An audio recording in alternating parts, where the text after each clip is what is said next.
This weekend didn't reshuffle the rankings. It exposed who's living on borrowed credibility. UConn looked thin. Duke looked completely unprepared for a game that turned uncomfortable. Tennessee did the thing Tennessee always does. Tight game, tight offense, and suddenly nobody wants the ball. BYU ran headfirst into a Houston team that finally played like Houston and Purdue. Purdue won, but if you're a Boilers fan, tell me you felt comfortable watching that. 6 turnovers from your point guard, free throws going one direction, and another reminder that the margin is there that it should be.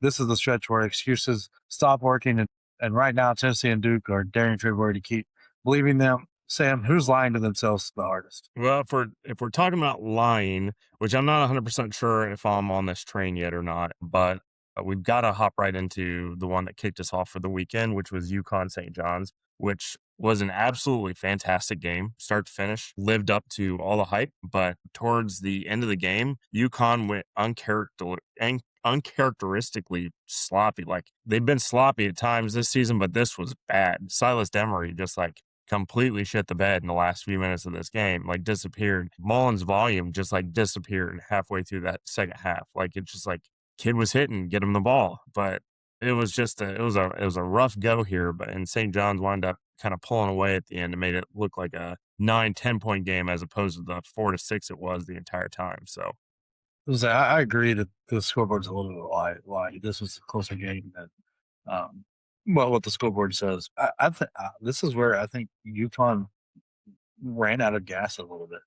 I think because they really haven't had much bench all year at all, and then you're dependent on a freshman who's incredible and all that, but playing 32 minutes a game in high school versus playing 40 minutes a game, and he's averaging more minutes a game right now than he could have played if he played every minute of high school. So I think we might be seeing them run out of gas just a little bit, and that could explain some of the sloppier turnovers, especially in a game that was played at the pace that St. John's wanted to. That was the most impressive part. I thought St. John's did was they got UConn playing their pace, and I think that took a little bit of the gas out of the tank for UConn at the end. So 9 turnovers out of a point guard kind of makes a little more sense when you go through that wins. Mullins going cold, and Reed being not very effective. Man was the only person that didn't seem like that it didn't affect. But I mean, he's been in that situation so many times, though. It's it's a Tuesday. Has he played all 4 years or 5 years? Yeah. Who's at UConn? Yeah, they're talking if he makes the tournament finals, if they make the Final Four, it'll be his third in his collegiate career, which is just absolutely insane. Impressive. But yeah, so it didn't affect him, but I mean, you got 6 points off the bench and not very much production really. Ejiofor was started with a triple double, that was fun to watch. He's on fire. Still not thrilled about what I'm seeing out of St. John. Nothing to back that top 5 hype that was coming into the year. I mean, I bought it, and it's still nowhere near that. But this is a good sign. What was it, 8 or 9 in a row now for them? Yeah, it's a good sign for the team as a whole. To me, I didn't leave this game with more questions about UConn. I think this was just very look, we've played with our food for long enough, and we've gotten ourselves out of this situation. I think this might be a good learning moment for this team. But I felt like this was a statement from St. John's more than it was a letdown from UConn. The turnovers at the end of this game and the offense and just the kind of letdown on defense as a whole was a little concerning for this UConn team, but I still have faith in them. Maybe it's just more of the radar's up a little bit higher on. Yeah, I mean, this definitely changes the Big East. If you're the top brass of the Big East, this makes you kind of wanted this to happen because that locks in St. John's into a tournament there. Yeah, 100% likelihood. So now you're guaranteed at least teams now, and so then that's nice. But I don't think there's any more questions added to UConn, but the same questions I've been bringing up all year. They've got to have a little bit more depth to them. They're not as deep, and that offense kind of go weird at times. And this time the defense let them down. The defense has been carrying them. So what happens when we're on the Elite Eight where you're played 2 massive games in 3 days? Are they going to have enough gas in the tank? But if anybody can figure it out, Hurley can, because he's a fantastic coach and knows how to get the best out of everything. Seems like he always does figure it out. So I have no doubt. But that was the best part about Friday was that was a standalone game, so you didn't have to worry about trying to figure out if you needed to have this one the multi-view and mess with the sound. You just had to watch that one, which was extremely entertaining. Moving on to Saturday, this was the worst Saturday I can remember for me in a very, Yeah, very long Jake, time.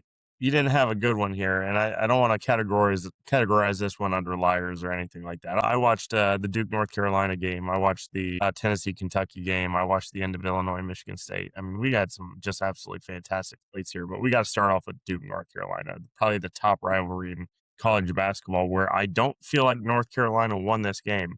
I felt like Duke lost it. And I'm going to tell you what my personal opinion on is they have become so reliant on Boozer to be their like Every everything that like nobody else stepped up. And like Boozer had the ball in his hands. This is exactly who you want to have the ball in their hands. But he went on a driving layup, might have gotten some contact, but threw it up, good opportunity there. And then like everybody else just felt like they were standing around.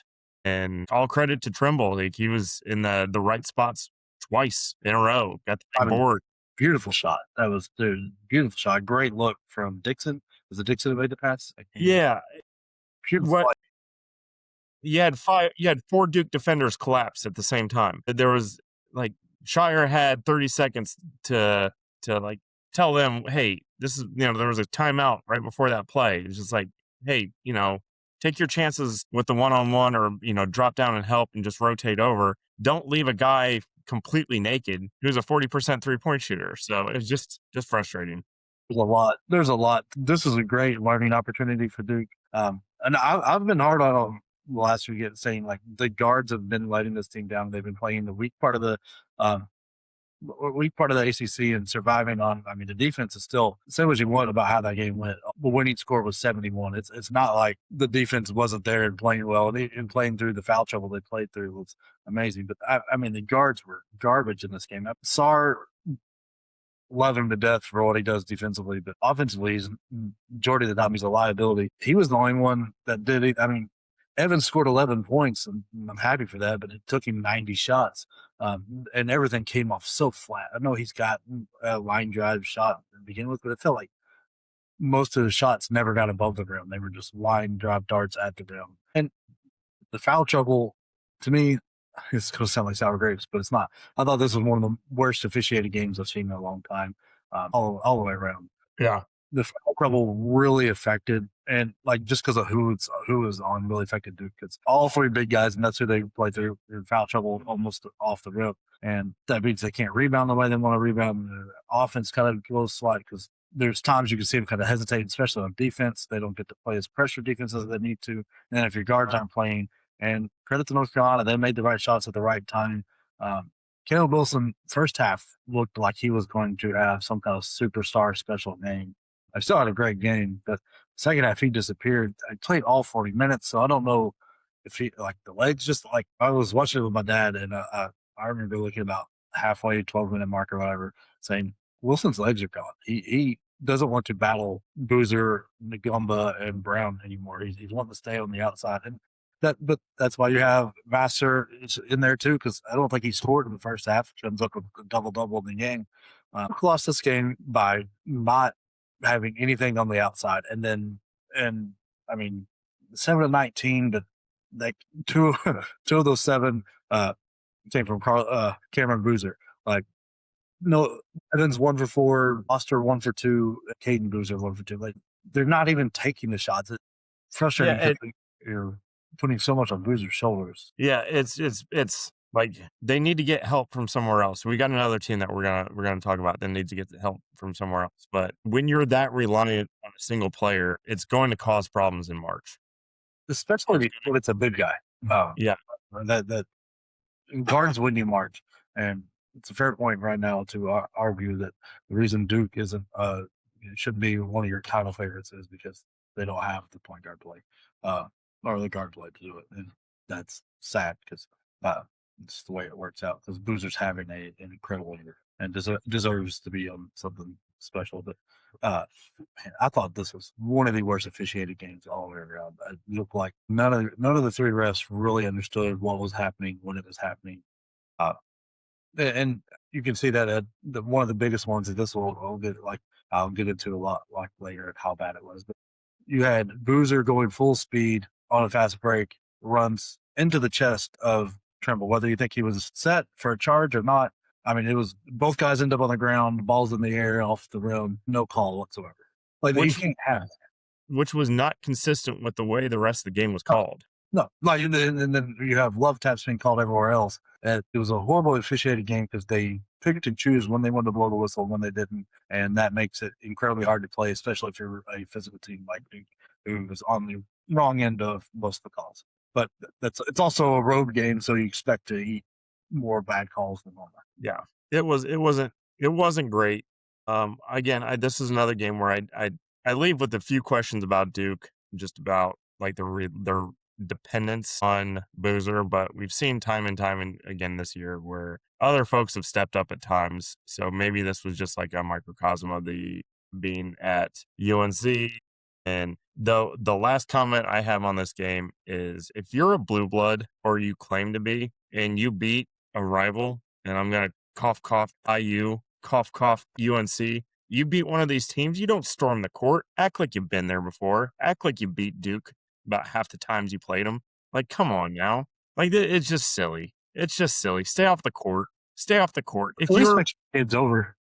If you're like Hofstra and you beat Duke, storm the court. If you're Portland and you beat Gonzaga, storm the court. And Minnesota, to an extent, has a reason to storm these courts because they've been irrelevant for so long, and Nico's got this team like on the up. But UNC, don't storm the court when you beat Duke. Come on now. I'm all for the kids, letting the kids have fun, but at the same time, I think you've been there a little bit before.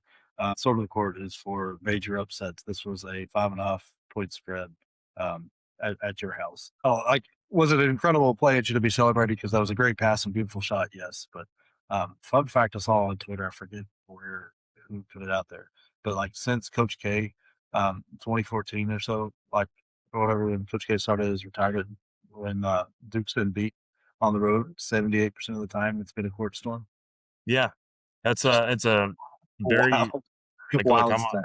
Yeah. as a Purdue fan, I've seen more court storms than I care to ever want to see ever again. And like Purdue's not designed to storm courts, so like I'm always just like whenever we beat somebody that stormed us, like storm it, storm the court. But it's not designed to allow students to do that. So anyway, moving on. Another great game, another absolutely fantastic game. Probably my favorite game on the weekend was Illinois, Michigan State. My comment here, you've got it in your notes. When are we going to do something about fears? It's one thing to have dirty plays against Michigan that weren't called. It's another to have a game where you got a technical foul for kicking somebody in the nuts. And then he is a danger to other players on that court. He tripped an Illinois player on like sprinting down to get back on defense, and he sticks his leg out. The obvious. And look, you got Draymond Green saying, so I'm not a dirty player. Coach Izzo doesn't teach that. It was like, well, it's starting to seem like there's a pattern behavior here because Draymond Green is one of the filthiest players in the NBA. Draymond Green is a dirty player, and he came from Michigan State.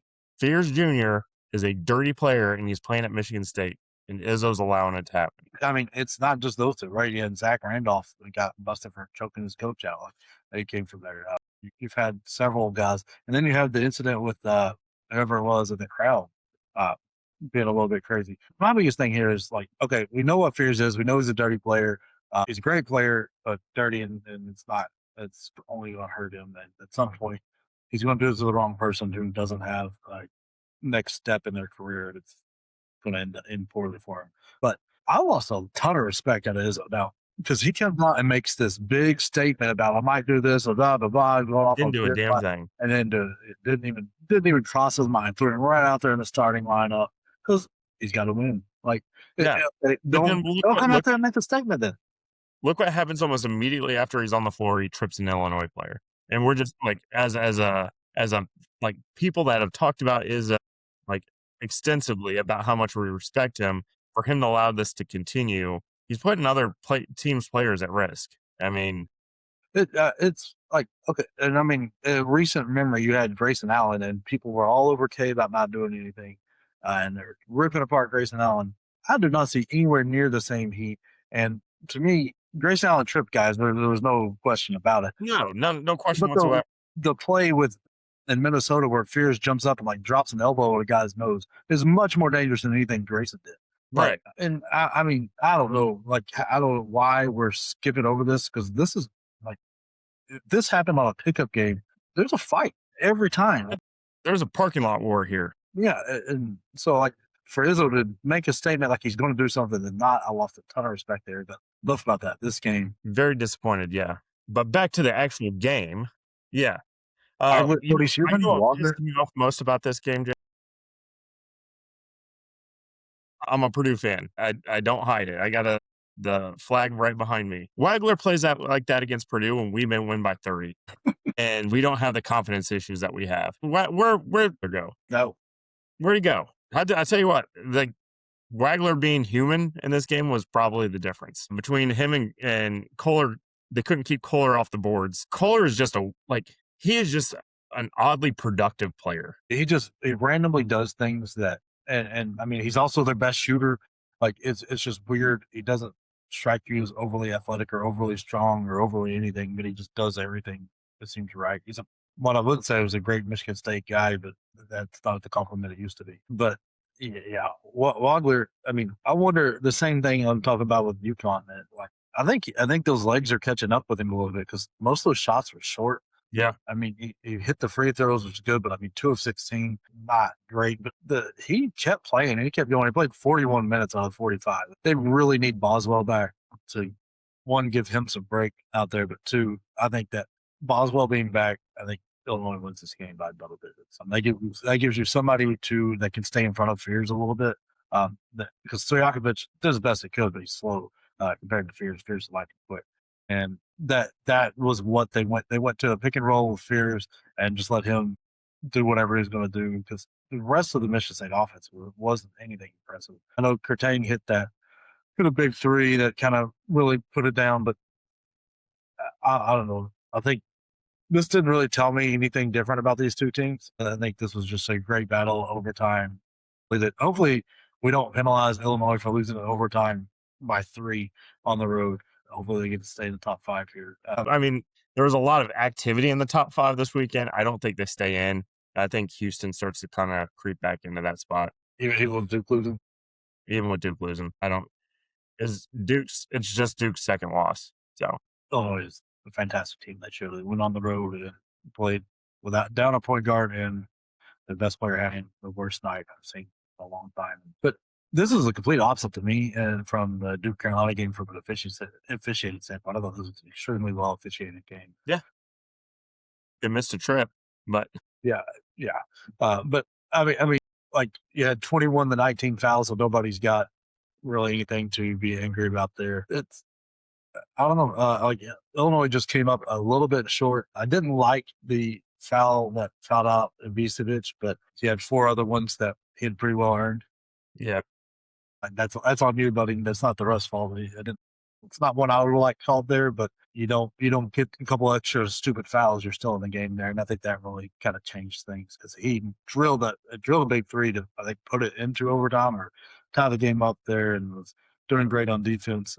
Merkovich that dude was impressive. 18, 6 and 6 and no turnovers. Played great defense. Made clutch shot after clutch shot. And as much as we dog on Fears, that dude runs that offense. He's 15 assists. It's ridiculous. yeah. And 26 points at the same time. He's just a great player that just kind of cleaned it up. Yeah, we're obviously we're very distracted by some of the antics right now, but he had an absolutely statement game. So, but moving on, another game that was The night session of games was incredible because you went oh my god, from yeah, Carolina, the Illinois, Michigan, Tennessee, Kentucky, and then to Houston, BYU. It was just a fantastic stretch of games that night.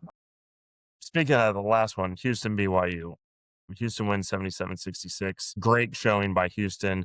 Starting to have a lot of questions about BYU's legs, longevity, ability to win big games. There's nothing I've seen out of this BYU team. And I got a comment from a buddy of mine who's like kind of like trying to decide who he wants the Pacers to draft. And he's like, "Oh, Debanza doesn't win." I was like, "Well, Debanza is actually 90% of this team right now." And it doesn't feel this. It just doesn't feel like a connected team. Well, I think star power, media hype, and some metric stuff kind of tricked us here. Because if you start looking at the resume, I pointed this out when did the preview this game. One, I said Houston doesn't have a great matchup for AJ Debanza. he's going to have a game, and they foul a lot, so it's playing right into his hand. But nobody else is going to do anything. That's exactly what happened. He goes for 28, and I think he had 12 free throws, but he made 7 of them. But nobody else was of value. Like Ryan scored double figures, but that was it. But if you look at BYU's resume, man, find me the big wins. You're not there. You can't. We're not there. And I mean, their best thing on the resume is, hey, we played Connecticut, and Arizona close. Okay, Yeah, you cool. lost. Yeah, UConn's only got 2 losses, and Arizona's got 0. So congratulations. And Close counts and horseshoes and hand grenades. Yeah, it's one of those things. I think they're going to get a better seed than they deserve because just the talk around this BYU team. But you're probably looking at what should be an 8 or 9 seed team that has just too much talent to be an 8 or 9 seed. Yeah, which is going to be dangerous to whatever 1 seed winds up getting them in the second round. Yeah, so it's scary, but I don't know. BYU can't put 40 minutes together. They played a great first half, kept it close, and then disappeared late in the game, ran out of gas. If Saunders isn't on, then this offense looks anemic. And this was at home where he's like, you're supposed to go shoot better. He was way off. AJ's doing everything he can, and it's just unfortunately just not enough because there's way too much talent in the Big 12 and college basketball in general this year. Yeah, agreed. But yeah, the last thing I got to say about this game is I thought this is the best Houston's looked outside of their like round 1, round 2 with Texas Tech, which I think are the 2 candidates for games of the year because those were absolutely fantastic. This is the best I've seen Houston look, and I think the country should be on notice that this is a top 5 team. They're working their way back up there. It's just you need some help with the teams in the top 5 to mess up so you can break your way in, and they may have got it. They may have the help they needed this week. Yep. Anyway, moving on again. Purdue. I'm going to keep what I'm going to say here relatively short. The optimism that I had at the start of the season is starting to fleet a little bit. I'm not concerned with Braden Smith's turnovers. He doesn't do that often. He's done it a couple times in the last month, but he's also the most highly utilized player on this team. And I'm starting to feel more optimistic about TKR and Fletcher Lawyer. I think Fletcher Lawyer's had back-to-back good games. I think he showed up clutch at the very end of this one when they needed it. I thought this was a very competitive and feisty Oregon team getting Biddle back that maybe brought us a little spark to them.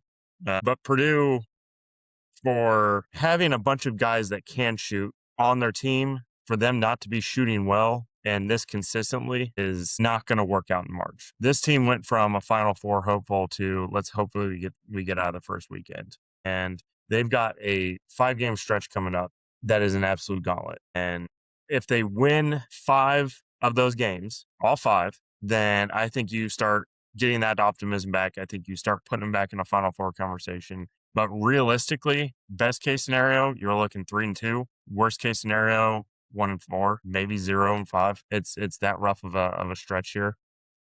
Purdue needs to be ready for it. Right now, I don't think they're ready for it.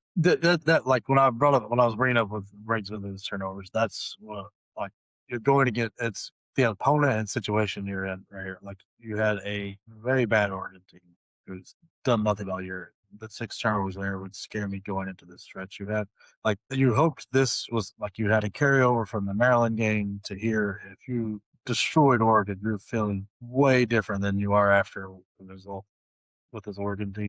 I mean, Nate Biddle put on a show. He was controlling stuff. Nobody else was Oregon team really did much, and that's what worries me. I mean, I'm happy to see Lawyer hitting. That's kind of feel good because that's a little bit of extra help on the outside. So now teams have to not that you ever did respect Lawyer, but they started slacking off a little bit. I think because he was so cold for so long.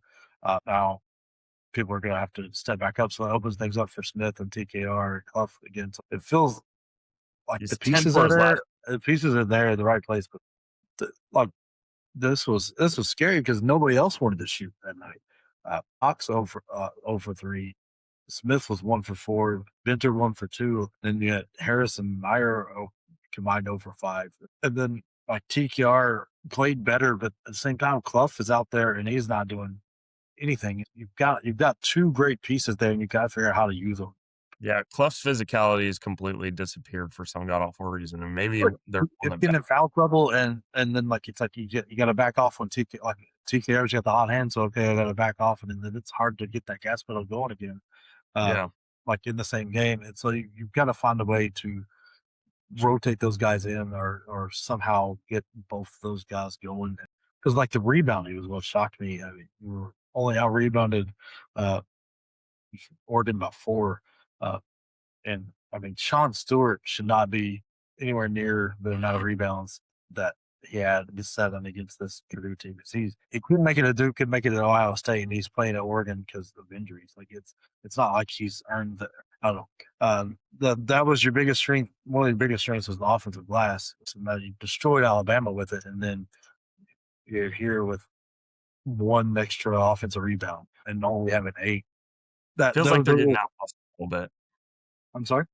Feels like they're getting out hustled a little bit, which is like the most anti Purdue thing I've ever seen. Yeah, this doesn't feel like like the last few years have with Purdue. I don't know what's going on. I don't know if because this is Smith and TKR and Warriors' 4th year here. Like I don't know if the message is just falling flat and Painter hasn't changed up the words enough. Something's got to get going. And part of this could be like, hey, you're looking ahead at this stretch too. Like, um, Yeah, and all week you're like a little bit over prepared and little you're looking at going to Nebraska and Iowa back to back here. So it could be a little bit of a look ahead. So we might be making a lot of fuss out of nothing here, but that Nebraska game's gonna be a lot of fun to watch. So real interesting. yeah. I mean, they got at Nebraska, at Iowa, home against Michigan, home against Indiana, home against Michigan State. It is not the rest of February is a monster. And like I said, you get out of this 5-0. Yeah, I think you put Purdue right back in the Final Four conversation. For sure. If they go 0-5, I think even 4-1 if the one is close. yeah, Like depends on who the one you lose with. that Nebraska by like 3 points and then you sweep the rest, I'm okay. But if you go 4-1 and you get 30 pieced by Michigan, Yeah, sorry, but so no, enough of that. Let's talk about something fun that happened with Oklahoma and Vanderbilt. I don't have a lot to say about this one because I am completely over the Vanderbilt hype that was What's gone? whatever was happening 30 days ago.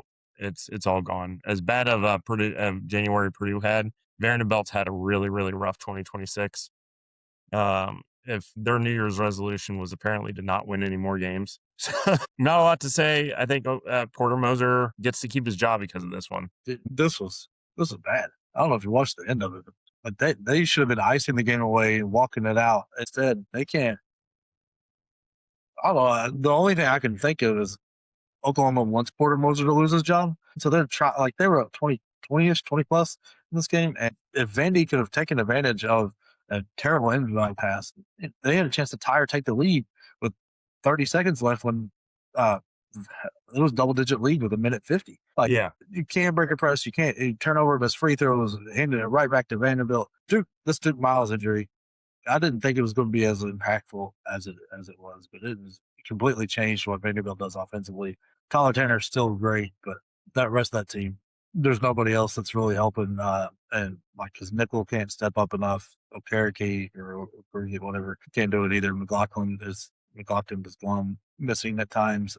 So I don't think the rest of the season is going to spell good news for Vandy, but that end of the game was just like it's like a train wreck. Like you couldn't take your eyes off of it, and Oklahoma was just dying slowly to give Vandy every chance they could, and then Vandy just couldn't take advantage of it because they just weren't there. That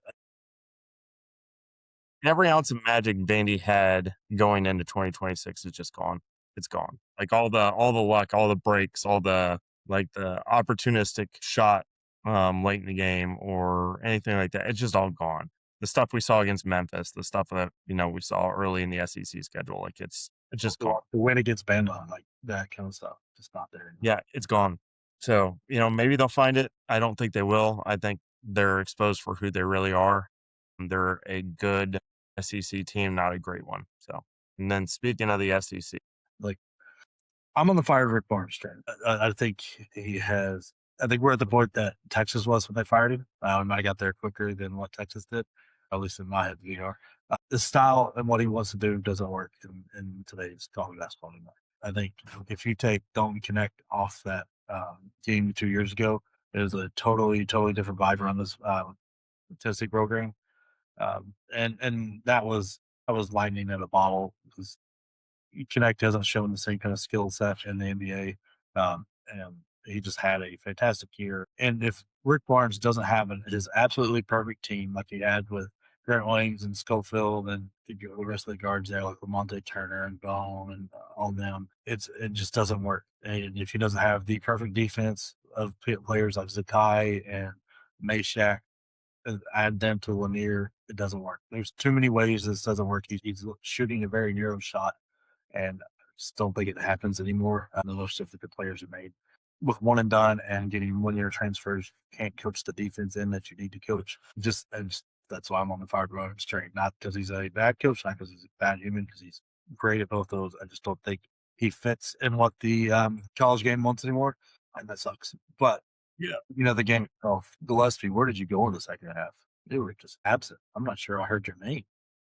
Yeah. So, Rick Barnes has taken Tennessee to back Elite Eights, and you can't discredit that. But he has made absolutely no adjustment of value in his style, and it's very easily scouted. I feel like the almost exact same way about Painter to an extent. And I know Painter delegates a lot of his sets and roles and offense and defense to other coaches, and maybe it's a statement more on Painter's overall approach to the game, I guess. But I don't know, more to come on that in a different podcast when we have more time. But like Barnes is just not putting together cohesive teams on the offensive side, nor is he like understanding what is actually happening in the game, it feels like. Because the entire time in the second half, like regardless of what was going on, even the players need to recognize, get Nate Ament the fall. He was the only player of value on this Tennessee team, start to finish.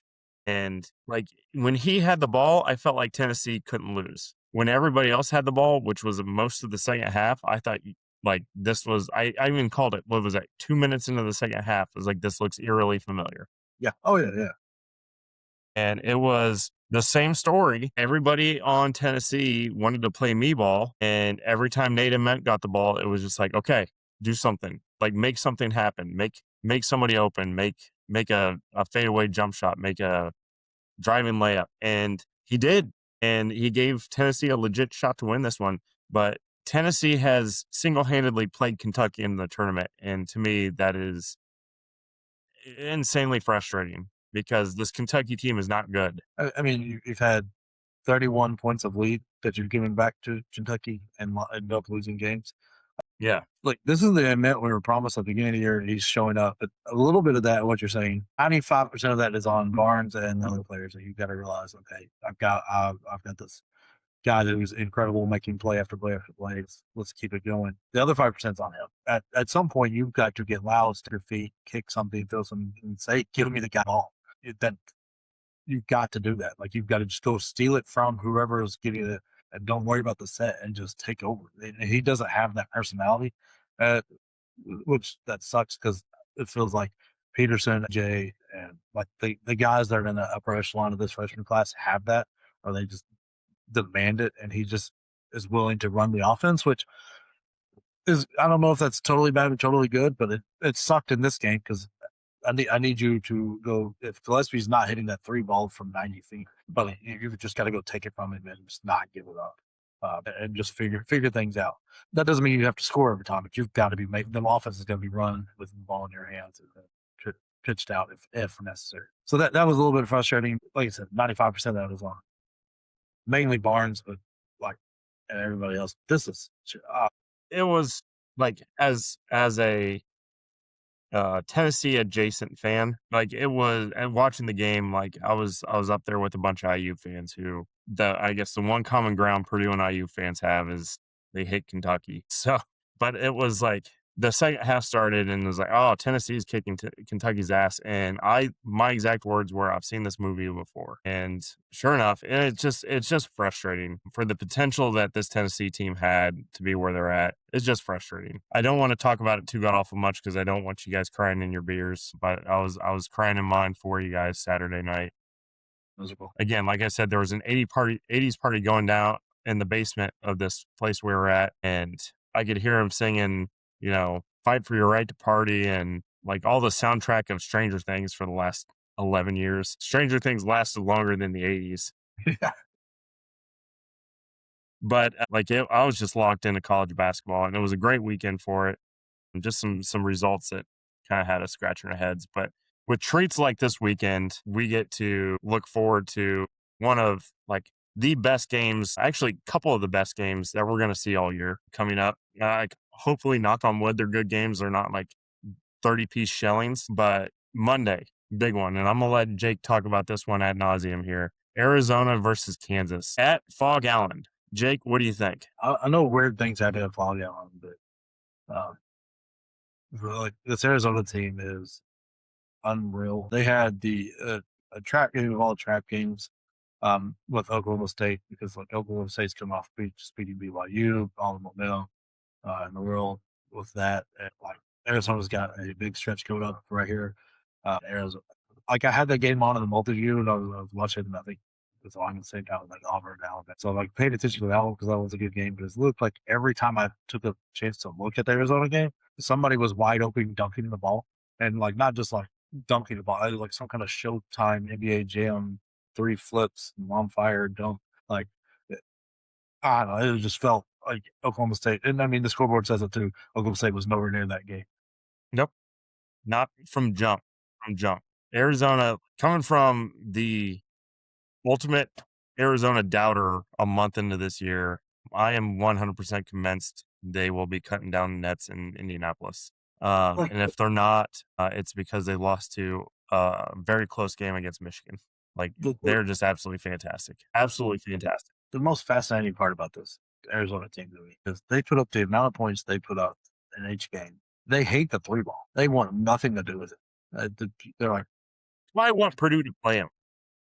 I want Purdue to play this team because I was like, I want to play a team that doesn't want to shoot the three ball. Because, like, I think I joked around about it. You could put out a sweepstakes for Nebraska. Would you like to make a 3-point shot against a Power 5 conference team? You know, top 15 Power 5 conference team? Come join Nebraska for one night only. Purdue's in town. They'll let you shoot them. I mean, it's fascinating because they just do not do it, and they're actually taking less threes in conference play than they were like in non-conference play, and they're just dismantling teams. But to me, Arizona has more size, more depth, more talent outside of Peterson than Kansas has every which way. I know weird things happen at Fog Island, and Kansas is probably playing some of the best basketball they have all year. I just don't think it's enough to overcome uh, what Arizona has. I mean, even the books are like Arizona's favored by 2.5 walking into Fog Island. You can probably This count is the rare.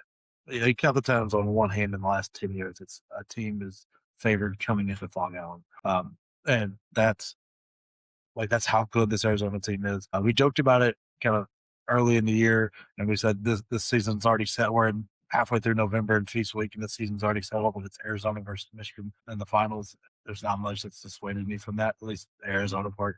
And I don't think Kansas has enough. So like, there's always a chance Peterson can go nuts, and then there's also a chance that he sneezes wrong and sits out for 25 minutes. So it's going to be fun to deal.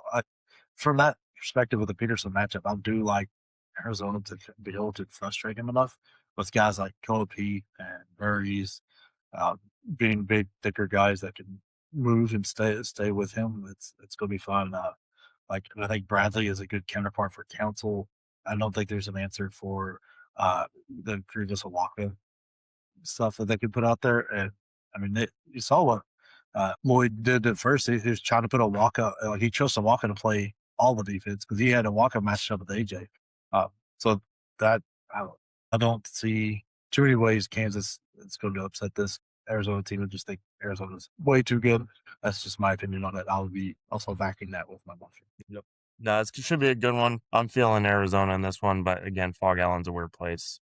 This Kansas team is surging right now, so should be a great, great game. Yeah, then Moving on to Tuesday. look, it's great as This Saturday as last Tuesday was. The schedule kind of breaks here. We're getting a little bit of breath because not as many great games set up for Monday and Tuesday. Yeah, this is going to be a good one. Purdue at Nebraska. We talked about Purdue's stretch. This is the start of a 5-game stretch that is really going to determine whether Purdue gets up to a 2 seed or is a 4 or 5 or maybe 6, depending on how all this breaks here. But this is going to be an interesting game from a Purdue fan's perspective. We don't perform well in Nebraska, and we haven't performed well in Nebraska against some pretty bad or not great Nebraska teams. We got Tominaga twice. I mean, just absolutely shelled. And this is a really, really good Nebraska team. I'm a little bit worried about Purdue here because, again, like I said, we've been 20 and 30 pieced in this building before. This Nebraska team is not a joke. Where I think Purdue has a really, really good chance here is one, if they can get their shooting going, I think it'll make the game a lot more fun, but also Nebraska doesn't rebound the ball very well. And this is a chance for Purdue to really, really like solidify and reclaim their like rebounding prowess that they had earlier this year. I'd like to see some physicality out of Clough and TKR in this one. Their bigs for Nebraska shoot the 3 ball. This is a lot like Illinois. I think this is going to be an absolutely fantastic game. I think it should be a close one all the way through. Now, would I love for Purdue to win this one by 31%? Do I think that's going to happen? No. Would I dread Nebraska winning this game by 30? Absolutely. Do I think it's going to happen? No. But there's a chance for both. Like, this is one of those that styles make fights coming. Everything's on the outside for Nebraska, and everything has to go through the inside. With Painter's druthers, he would rather feed the ball inside than kick out rarely. The rebound, this game's going to be decided on the glass because like Nebraska does not give any effort to offensive boards. I think they might send one guy to the offensive glass. They do a decent job of keeping other teams off the offensive board. But Purdue, if you're looking at it on paper, should be able to move Nebraska wherever they want to inside the lane, be physical enough, and get back to what they were doing so well with like the Alabama win and the Texas Tech win and all that, where they were just cleaning the glass, scoring with easy buckets off missed shots. But that's where this game's decided. I don't know which way it's going to go. But if, to your point, if Purdue can get that jump shot going a little bit, that opens things up for them to do things like that in the inside. Right now, for the most part, Smith is not the greatest 3-point shooter. He's got a beautiful pull up, and it's not a bad 3-point shot. And then it's the Warrior that you're worried about. But Harris or Cox, like I wouldn't guard him that far out there. I'm sagging back, and I don't want TKR to deal nuts or Clough to deal nuts. I'm gonna hold there. If I'm in charge of defense, I'm gonna make you hit a couple before I have to go respect you. But if they can get some of those going, if they can get Smith going with that pull up game, the pick and roll, then it changes the way you play defense, and that opens everything up. They're going to have to do that because if Nebraska is on and they're shooting those 3 balls up on, It could get ugly quick. they play 5 out, and that is hard with Purdue's lineup with the way Painter seems to want to have to play TKR and Clough. That is going to be tough. So they need to control the pace. They need to.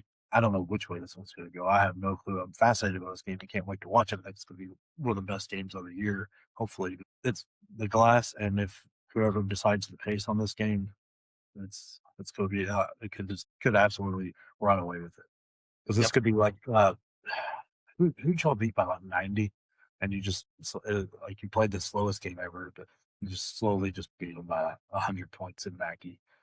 I can't remember who it is, but if y'all can get back to that game, then you could probably beat Nebraska by 102 if you wanted to. Yeah, it's just nothing Purdue's done recently makes you feel like they've got that game in them right now. But if they were to, I think it would put Michigan on notice. I think it would put Iowa on notice. I think it would put IU on notice with this stretch coming up. Same with Michigan State. I think out of that stretch, I actually am the most confident about Michigan State, which I feel like is what most teams have done playing Michigan State here. But Auburn, that's the game I was thinking of. Auburn won that match. Where you just like yeah, that was the slowly game. pick them It's like apart. systematically watched them dismantle Auburn. So, Oh, well, speaking of Auburn, yes. they got Vandy at home in the jungle. How are we feeling about it? Like, I like Auburn. I'm all over Auburn on this. I'm sure it's going to be a plus money game for Auburn. Maybe, maybe not. Both teams coming off very disappointing losses for completely different reasons. But Auburn's is a little more understandable because Alabama is at least has the talent to be good, to be very good, and highly thought of. Oklahoma hasn't done that all year. So the fact that they Vandy was down 20 tells you a lot about how they're going right now. I think the combo of Hall, Pettiford plus whatever mix of Overton and Murphy, Vandy doesn't have a answer for. And Pettiford has not been having the best year. He's been terrible shooting, but he's out there still making plays, still playing defense, and he's going to make life hell on Tanner. And if you can make Tanner inefficient, you can absolutely pick apart this Vandy team. And a lot of their offense doesn't travel well, as we've seen in the SEC.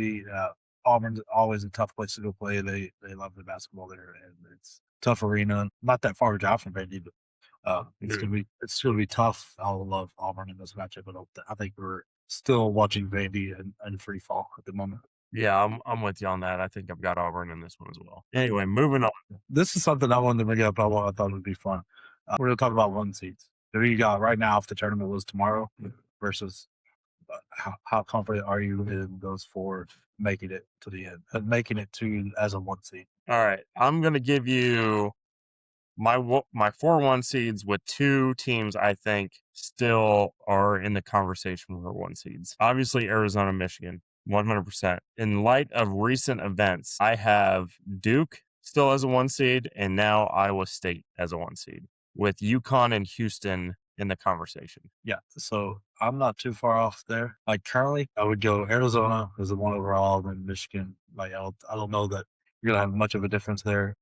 Yeah, they're gonna play in their region, Yeah, and it's not gonna impact. you gotta go. Oh, you're 23-0. That's why you're the one coming in. Yeah.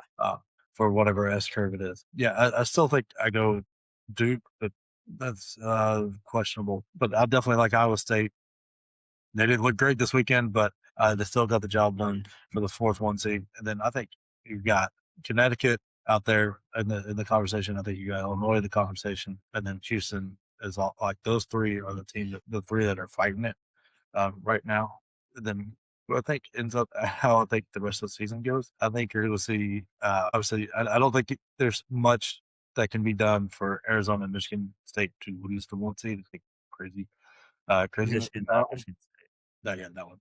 I don't want you to score it. It's like it'll be ugly real quick with those fan bases. Yeah, so Arizona and Michigan, something that drastic would have to happen for either one of those teams to lose a one seed. But I think you'll see Iowa State as the other one that's very solid in there, and I think you'll have a lot of debate with Duke and Connecticut and Houston, and I think it'll end up being Houston. I think because of the strength of the Big 12, I think you'll end up getting because if they just took care of business with BYU. They've got a chance at Arizona, 2 chances at Arizona. If they pick them off once, like I think they got a run at Kansas too. They can pick some of those off like once or twice, and maybe if they split with Iowa State, like you're looking at a resume that would be very hard to keep off that one line, even as good as Duke and UConn are. It's just their conferences let them down so much that Yeah.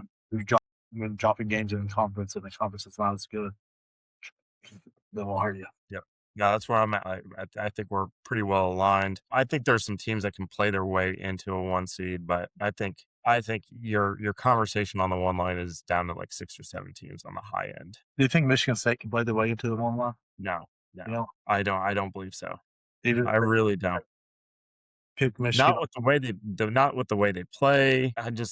They could win out, and this Michigan State team's just been so bizarre to me. So like they win in just the most interesting and unsexy ways. Yeah. But we'll see. I don't know. It's to me, it's one of those that you've got. Like I think they could, but it'll. I think the Big Ten hurts them a little bit with how they structure their conference tournament waiting until Sunday because that hurts. They say it doesn't, but that means there's probably 3 to 1 seeds that are decided, and they would have to be playing for the championship. So I don't think that gives them a lot of room for error, but I think they could if they get Michigan. I don't think they necessarily have to win out here. But they get Michigan and then they win the Big Ten tournament and they get Purdue. Argument will be there because they've had a fairly long schedule, but it'll be interesting to see what happens. Definitely interesting. Keep it on the radar. But I've got the next to a nominee for the Teddy V Worst Whistle of the Year, and we this one's actually two because they were both down there at the end of the court. I spoke about this a little bit earlier. You have Cameron Boozer going full speed down the court, and Seth Trimble coming in to take a charge because he wasn't having a chance at blocking that shot. Collide there, nothing dirty there. Both guys on the ground, the ball's in the air. Something has to be called. Whether you call it block or a charge, something, anything. Blow the whistle. We both can't look at that, look at each other, and then the ball's being taken down the other end of the floor and go, oops, we forgot to make a call. It's embarrassing with for Brian O'Connell and Bill Covington. Like that. I mean, Bill Covington was terrible all night, and Brian O'Connell wasn't any better. Those two guys were just struggling to keep up. Looked like sometimes they called fouls because they were tired. Not to mention, as physical a game as Duke plays, and as physical a game and to the bucket game as North Carolina was playing, to end up with one foul in 20 minutes of basketball, it's insane. I don't think it's possible, to be honest. But here we are, those two guys. It was an embarrassing bad ball. It's so bad. Yeah, so this is a good segue into our bench behavior because in this particular game, when you have like big games, there are like you want your big crews on them. You want your good crews on it. And this crew, like I could not figure out for the life of me what was being called, when it was being called, how it was being like decided.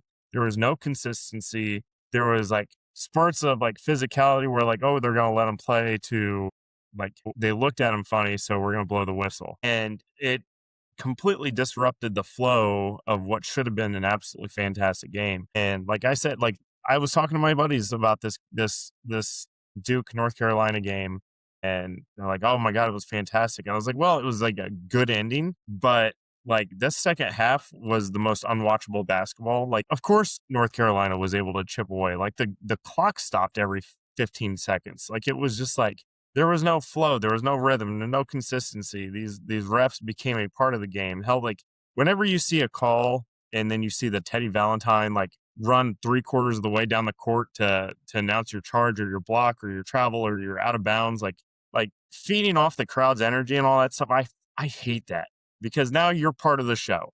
And like everybody paid their tickets to watch Duke and North Carolina, not O'Connell or Covington get animated about whatever they're calling to get a crowd riled up or however they want to exclamation point their call. And it to me, it was just like it completely took the focus off of an absolutely fantastic rivalry game that came down to the stretch. I mean, it came down to a last second shot. We're all very well aware of what happened here. And thank God it was allowed to be played that way because the rest of the game, hell, I'm surprised there wasn't like a contact call made before he got to the paint. So it was like you didn't know what they were going to do when they were going to do it. It didn't make any sense. It was horribly officiated game for such a big game that happens every year, twice a year. And it's I don't know how like this is a sad like it's not like this was a surprise game in a tournament. Like, oh my gosh, we're getting Duke and Carolina again. You had this game on the schedule for at least a full year. How do you not schedule the best possible for this? Like, if you're the ACC, if you're Duke or Carolina, I'm not exactly sure how the referee deciding works, but you're going to make your money back on everything. Like you could pay $1 million to the refs, and you're going to make the money back between the TV deals and the ticket sales and all like everything else. Like a game day's there, so people are going to be there from like 8 in the morning. You're going to make whatever amount of money you want to make, just make your number. So like go out and get the right, like the guys that were doing the Michigan State Illinois game, they were incredible, great. Or that game was fantastic, like all the way through. Great flow. And then also Tennessee Kentucky is one of those that at the beginning of the year everybody thought would be like a little bit more important game, and it actually turned out to be a very important game because now Kentucky's like a game and a half, or a half game back from first in the SEC, like Florida. So it became a very important game. How do you get Pat Adams on that game? Like that guy is trying to be Teddy Valentine. He wants to be Teddy Valentine. The first text I sent about that game, I think in our group chat was, "Hey, Pat Adams is calling this game. No wonder it has zero flow whatsoever." The biggest one there in this sums him up to a T. Uh, Kentucky's inbounding the ball. Tennessee's on defense. Amari Evans, I forget who he's guarding. He's playing great defense. They inbound it in the front court. Kentucky guy taps it. It goes to the back court. He touches it. They were diving to the ball. Kentucky guy touches it first. And then Amari Evans hits him. He runs out to center court to signal some kind of tackle sign that he wants to, Yeah, even though it was over in the back, like over and back. So the foul couldn't have happened because it went over and back first. It skips basic stuff to make sure he can make whatever call that's going to get the crowd on his side at least 2 or 3 times a game. Uh, and they're always very important, very significant calls at a time. it takes the moment away from the teams and puts it right square on Matt Adams or whoever's making that call, and that drives me absolutely insane. Uh, but that's why. Like, I mean, that's why Teddy V was booted from the ACC for a long time. 'Cause he did that. I mean, it Yeah, got went to to the the point Big where, Ten, these assholes. yeah, like he turned his back to a player that was talking to him to show to the crowd. It's like, okay, at this point, you can't. You're no longer allowed to be here. We can't just say it was bad refereeing. That now you're making it again obvious. So I got to do better, especially with these big scheduled games. I get it if you don't have the right crew scheduled for the tournament for one that works out because you don't know seeding, but these ones in the regular season, especially on Saturday, pay what you need to get the right reps in there. Let's get a great game going. Agreed. Agreed. Well, I've only got one very, very brief standing O, and that's going to be to my boy Fletcher Lawyer for hitting a 3-pointer and 3 of 4 free throws to keep us from talking about Purdue losing to an 8-14 Oregon team. Thank you, Fletcher Lawyer, for having your big game Fletch moment at the right time. He always seems to do it at the right time, and it might sometimes wait a little too long to have him, but they kept you from losing to a very bad Oregon team. Take him where we can get him. But with that being said, we're kind of getting the side eye right now. Time to make our way in to embarrass ourselves on the court instead of on the mic. Exactly. See you at the next blowout, kids. Yeah.